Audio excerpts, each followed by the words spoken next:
What is up, Savage Fam? Welcome back to the channel. Today we're here with Albert's S13 again for video part 2 of his 1.5J build. As you can see, I have finished the wiring harness. So we're going to be going ahead and installing it on this beauty and getting it all back together, getting it running today. We're going to be changing a whole bunch of stuff. So let's go ahead and show what we're going to be doing real quick. And then I'm going to go ahead and get the harness installed. We'll do some cleanup. And then today, Denny's going to be coming later on today to get the car fired up on the new engine. So let's get it. So first things first, obviously you guys have already seen, we've already done all the other stuff to the block, gotten the head on the new 2JZ bottom end, and everything's already been installed and back in the car. You saw that in the last video. So today we're gonna get the radiator in. We've already went ahead and mounted and made a bracket for the fan, so those are no longer all janky and flopping around. I'm just gonna check real quick and see. Yes, we did. I went ahead and put his brand new map sensor in the bottom of the intake manifold. I'll be able to show you guys when I get underneath the car. Fuel pressure sensors in the regulator now, so that can go ahead and be done. We redid all the fuel lines to the whole entire car to make it all right the way that it's supposed to be, and move them from that side to this side and not all crazy bent under the car. So it looks really, really great. So we got to hook up a brake booster line, a couple other small little things, get this line fastened down, get these coil packs bolted down. So let's go ahead and get all this stuff knocked out, and we'll get the harness installed and we'll see how it's gonna look for final looks. Alrighty guys, so it is like pretty late at night, ice cold and freezing. Danny's here, and we're gonna be getting Albert's car started tonight. It should be good to go for startup. So Danny's gonna program everything, got all the mess of wiring on the floor underneath here. Tomorrow we'll do all the cleanup and make sure everything's all buttoned up and ready, and this one's good to go. Alrighty guys, so we're doing some quick finalization stuff in the rear. So got our fuel pump relay mounted back here, and everything's already been hooked up to an eyelet and ran nicely behind everything with fasteners.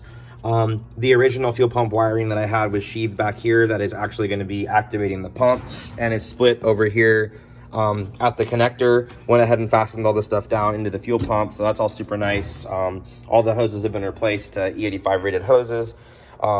So that's all good. We're going to be running my sub harness up here. Let me go ahead and get in here and show you what's going on underneath the car, or underneath the dash.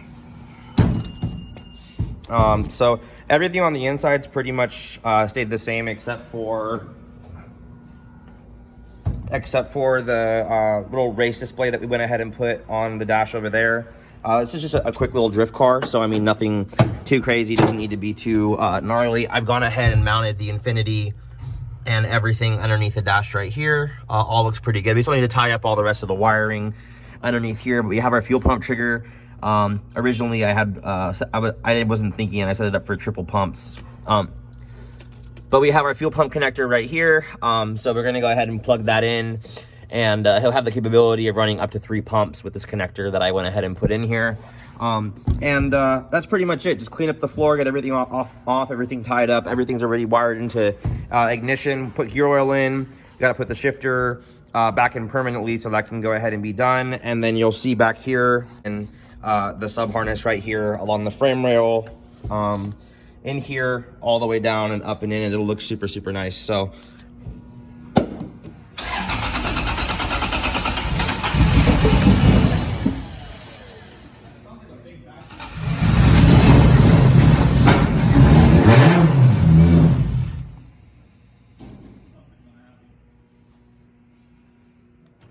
up here, we're looking amazing, actually. Way better than she's probably ever looked before. You can see everything's all nicely mounted. Nothing's hanging out. You've gone ahead and fixed the power steering, so it won't be whining anymore. Everything's like brand new braided line for the 1.5JZ. Everything on this side's been tucked and put away. It's just looking like a proper built car now. The wiring harness is going to make the biggest difference in the world for him, and the Infinity is going to be a huge difference. If everybody doesn't kind of know from last one, I'm going to kind of reiterate on everything real quick. So from the other videos, and we'll also link part 1 of this video on this video as well. This car was basically a 1JZ, just kind of shitbox drift car. We did it all stock originally, and we all went drifting with that. And then we ended up going to AEM V1 because the customer kept having breakup and boost problems with stock computer. That's totally normal. So then finally, after a few years now, and him never changing the oil and never just doing any kind of maintenance whatsoever, just using and abusing the car. He finally knocked it. Didn't surprise me. We also ended up going ahead and putting the excessive oil pan in this, which the capacity goes up about 2 quarts actually. So we usually put about 6 quarts in it. I mean, now I think we're looking at 8 quarts in the engine now. Dipsticks, you know, put in, everything looks good. It's just huge. I'm super happy with this. And the biggest thing about this, you guys, was just, which is what I wanted to take some time to talk about, was just, you have to have a system on your vehicle that is going to allow you to be able to go drifting or do your aggressive driving safely. And this is going to be the safest way, because if he has an oil temperature spike, it's going to pick it up. If he's going to have an oil pressure problem, it's going to pick it up. So we're going to make the parameters super tight so he doesn't blow up his car and he can protect his investment. Not to mention coolant temperature will go ahead and it'll start to cut him or shut the car down. I mean, anything and everything that could possibly happen, we're going to have it super tight on parameters for safety so it can just shut the car down and it doesn't blow it up again.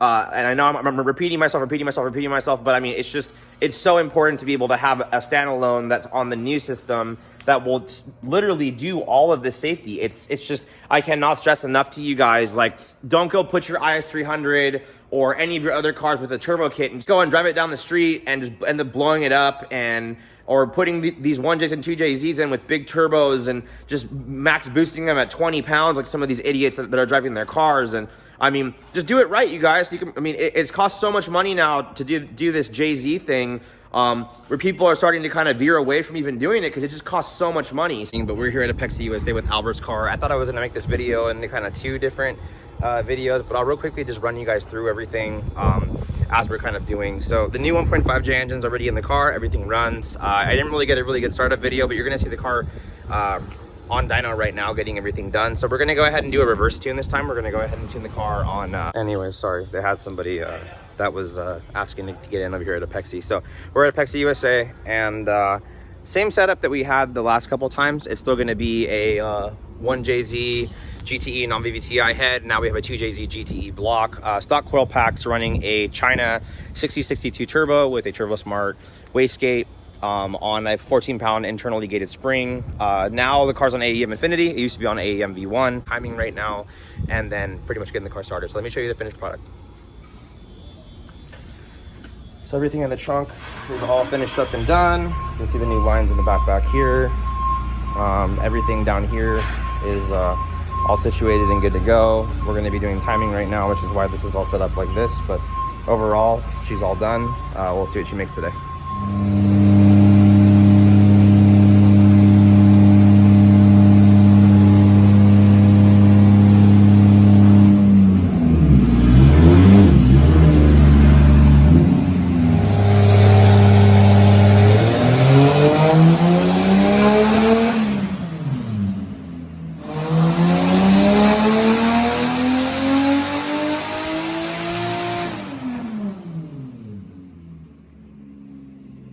Yeah, it's loud.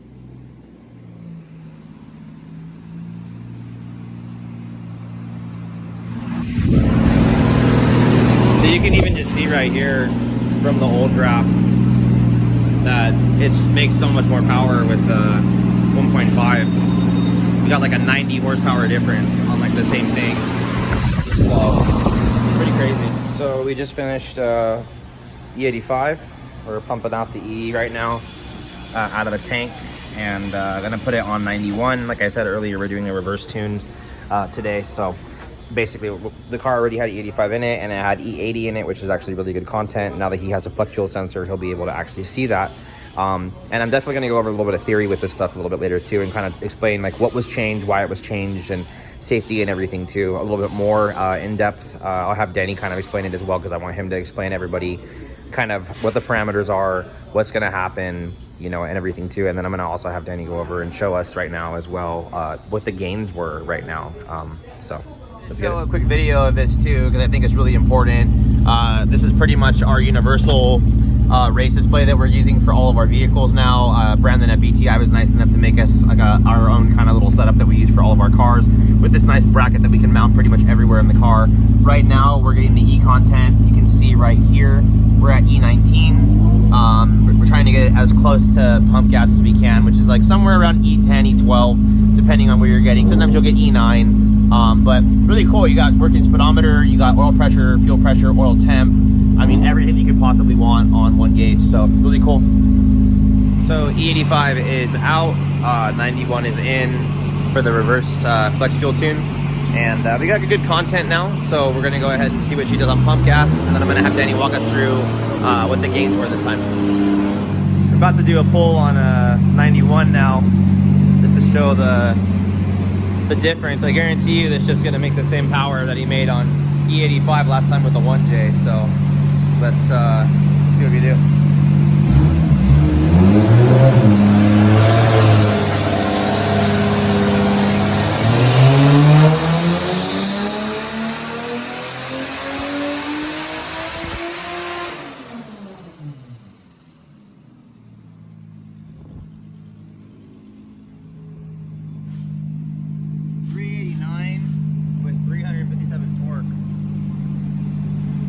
How much boost? 12? The same boost that we did on E. Cool, dude. Time to pack it in and go home. It's been a long day. For this one, we are setting up coolant temperature protection. So basically, anytime he gets to about 230 degrees Fahrenheit, I'm going to start kicking down the RPM limiter. So if he gets to around 230, he won't be able to rev past 4,500, and then so on and so forth, and it just starts getting tighter and tighter. Basically, it's just to get him to kind of look at his gauges and see what's going on, because when you're driving, you're just not really paying attention to all the gauges. Of course. I also have lean protection up there. So if it were to make 10 pounds of boost and go any leaner than 0.83, which is probably right around the 12.3 range AFR speaking, it's going to perform a safety cut. It'll feel like a boost cut, so it's just going to basically stop him from doing that pull. Yeah. The other one I have also is the oil temp protection. So his oil temperature, usually oil temperature likes to break down right around 275 Fahrenheit. So if he starts to get anywhere above the 250 range, which I deem to be a little bit unsafe, it's going to perform a safety cut, kind of like if it was overheating, kind of like the same protection feature, kind of. So it does the same thing. So basically, if the oil temp is too hot, it's going to break down the viscosity of the oil, and it won't lubricate as well. So I'd rather the ECU cut him from doing any more driving, to let everything cool off and get that oil nice and thick again. And in that point, with both things, temperature for coolant temperature and oil temperature, he should be cooling the car down every couple laps regardless. Correct, If he doesn't want to blow it up. Yeah, if he doesn't want his bearings to get destroyed or head to warp or anything like that, you would always want to do a pull, do your run and let it cool off. Don't just keep doing back to back laps. Yeah, recklessly. It's just but the beauty of it is, if he does decide to do that, the computer is going to basically shut up. Yeah, and that was the point of the whole situation, was just to make it like literally like you have no say. This is idiot proof, and this is what it's going to be. So and then the very last is oil pressure protection, which on the dyno we have perfect oil pressure as we're not moving. So basically at any given RPM, I'm basically cutting it in half. So if it drops half of what I'm seeing currently in oil pressure, it's going to perform a safety cut and stop him, to basically say, hey, you have an issue that needs to get resolved. Correct. So hopefully, and at that point too, even on the dash over here, usually there's a warning indicator that'll just sit there and will start flashing and telling you what's going on. That's the whole point of running the Infinity system and the CAN system with all this stuff too. Yeah. And then of course, your simple, overboost protection, rev limiters and stuff like that. That's all active on there. But yeah, I mean, these are the other four protection features we've added. So cool. It's gonna be good. Real quickly, we're going to go over the graphs with Danny and kind of explain what happened on pump gas, what happened on the two E85 runs. Obviously, last time with the E85, it was done on V1, and it was a little bit different setup, but very similar to what it is now with the 1JZ bottom end. Now we have the 2JZ bottom end. So we're just going to kind of go over where the gains were with this kind of a setup for people, so they can kind of see.